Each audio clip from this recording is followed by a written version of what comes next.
Warning, this content is for entertainment and educational purposes only.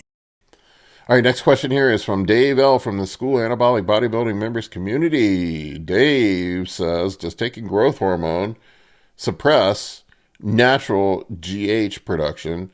Is using a GH secretagogue better for long-term health, or is exogenous GH still the better option?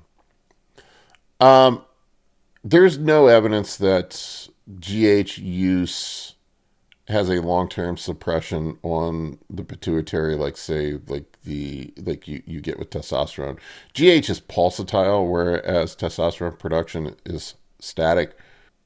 What we have when we are on testosterone, for example, is the Leydig cells can atrophy or completely shut down. There's no evidence that the pituitary has the same effect when you're exposed to GH, and it seems the pituitary function returns pretty quickly when you come off of GH. It's not a big deal. Now, here's the other caveat: when you're over 40, which Dave, you're an older guy from what I say, your body really doesn't make a whole lot of GH, especially 50, 60. I would suspect that most men over the age of 50 probably aren't making a whole lot of GH.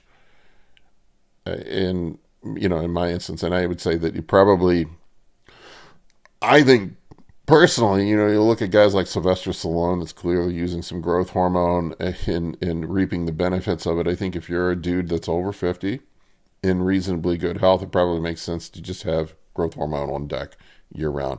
The secretagogues, and I've talked about this ad nauseum on past Q&As, the secretagogues aren't a great option, especially for older guys. You'll hear younger dudes take them and say, oh my God, it's fantastic. I don't remember the exact numbers, but I think on some of the secretagogues, maybe it was Cimarelin, or Ipamorelin, I don't recall it directly, but I've seen studies where it shows like up to a 50% increase in growth hormone production. And if you're 24, 25 years old and you're making the equivalent of 4 units a day, or 2 units a day, I don't know what the number is, but let's just say for simple math, 4 units a day, and you have a 50% increase in production, you're making 6 units a day. That's a pretty significant, it's a 2-unit bump, the equivalent of taking exogenous growth hormone. If we want to speak in milligrams, it's 2 milligrams. The problem is when you get older, like let's say you're a 40-year-old guy and you're making a half a milligram per day of growth, you're making a half a unit a day of growth hormone, and you get a 50% increase and you're making 0.75. What is that really fucking doing? What is that quarter unit increase of growth hormone production doing from you from taking the secretagogue? That is doing absolutely dick all for you. You probably wouldn't even notice any difference whatsoever. So my thought process is just take the exogenous GH. And there's really not even, let's say hypothetically there was some risk of shutdown. What are you shutting down anyway? There's nothing to be shut down when you're an older dude. So it's pointless to even be worried about shutting down your growth hormone, pituitary, when you are not making any to begin with. Now, testosterone's a different story. We know the Leydig cell function can, in some dudes, can get permanently shut down. Now, it's very uncommon. Most guys I've seen with some protocols can get things going again. It really depends on age, but I would assume at this point I'm fucking 52 years old. My body ain't making testosterone ever again. I got to get it from a 3cc needle, so I'm just committed to it at this point and just rolling with it. But look, dude, I would say at our age, just run some exogenous growth hormone, call it a day. Don't fuck with the secretagogues. Don't worry about anything getting shut down, because there really is nothing to shut down anyway. What the fuck are you shutting down? You're worried about losing that quarter unit or that your 60-year-old body is making naturally, or if it's making any at all. It might not be making any at all. And really, you can, if you want an example of this, like a real life live example of how GH has changed the bodybuilding world.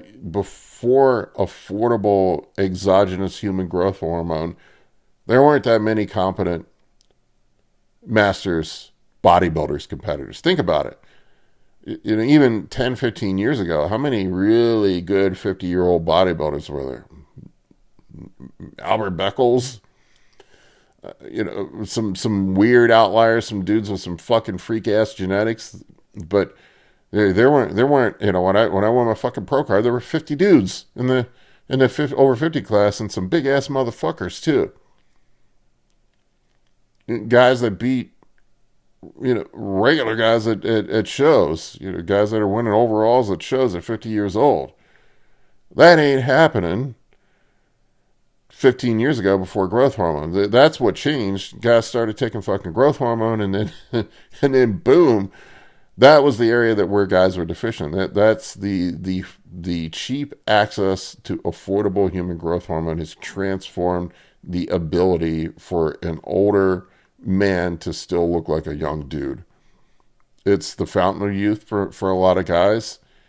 It's given guys longevity. I mean, think about some dudes that are in sports that have been playing for a long time. I mean, I don't know. I mean, look at Tom Brady. I don't know anything, any inside information, but if I were a betting man, I would speculate that there's probably some HGH and hormone therapy going on there. And dude looks like he's 25. You know, I know he's meticulous with his diet and does everything else correctly and all this other stuff, but yeah, he looks better than he did when he was younger.